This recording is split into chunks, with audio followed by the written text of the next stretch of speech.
Hello, hello. Mary Farias here with 5 minutes is better than nothing of your self-development. So we're going through my book, How to Study Napoleon Hill's Think and Grow Rich.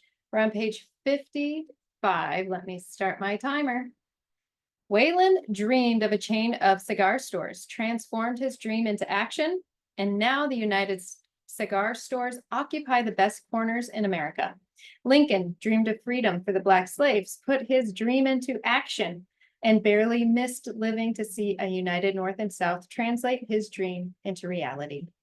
The Wright brothers dreamed of a machine that would fly through the air. Now one may see evidence all over the world that they dreamed soundly.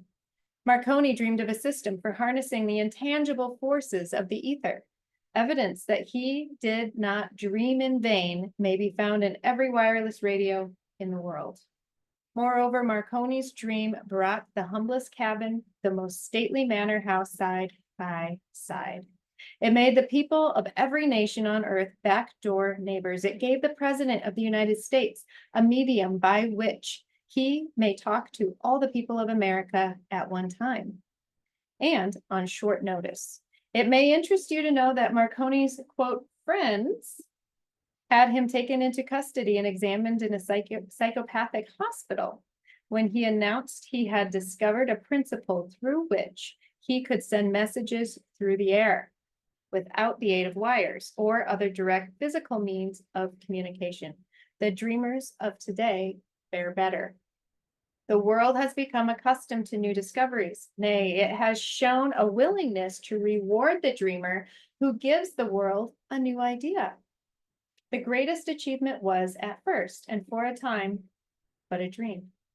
The oak sleeps in the acorn, the bird waits in the egg, and in the highest vision of the soul, a waking angel stirs. Dreams are the seedlings of reality. Awake, arise, and assert yourself.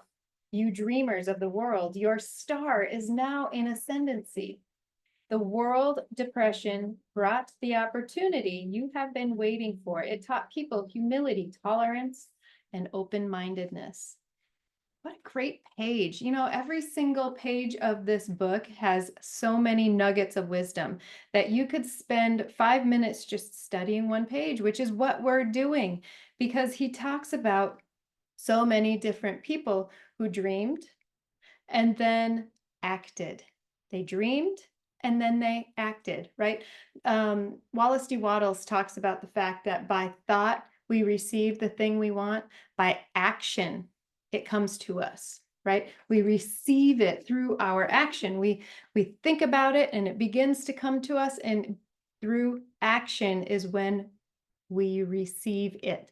So we have to move into action. Otherwise, we are only dreamers. The Wright brothers, if they just dreamed about the airplane, we wouldn't be flying in them today, right? Marconi, if he just dreamed about radio and didn't act, we wouldn't be talking about him today. So we have to understand that we need to put our real thoughts, our dreams, our desires into action in order for anything to come about, right? So it reminds me of the vision of a child looking up a staircase, right? They're sitting at the bottom of the stair and they look up at the staircase. Well, the only way to get to the top is if you start moving one foot in front of the other up to the staircase. Nothing's going to pick you up from here and put you up there. You have to put in some effort. You have to start with the action. So if you find that you are doing this mental work and you're dreaming and wishing and hoping, but you're not acting, then put some action into your day, right? So begin to think about 6 goal achieving activities that you could do tomorrow in order to reach your goal. So it's just the next step, right? So think about your goal, think about what you want to achieve, and think about what action step could I take today? Because clearly, just like the little boy at the bottom of the staircase, we can't get to the top of the staircase without climbing each one, or even jumping over every other stair, right? We have to take steps in order to get there. So your action steps, take it one at a time, write them down, focus on the first one, get it done, move on to number 2, get it done. And That is acting in a certain way, like Wallace D. Wattles talks about. And all of these inventors that Napoleon Hill mentions moved into action. So get involved in your desire and act. See you later.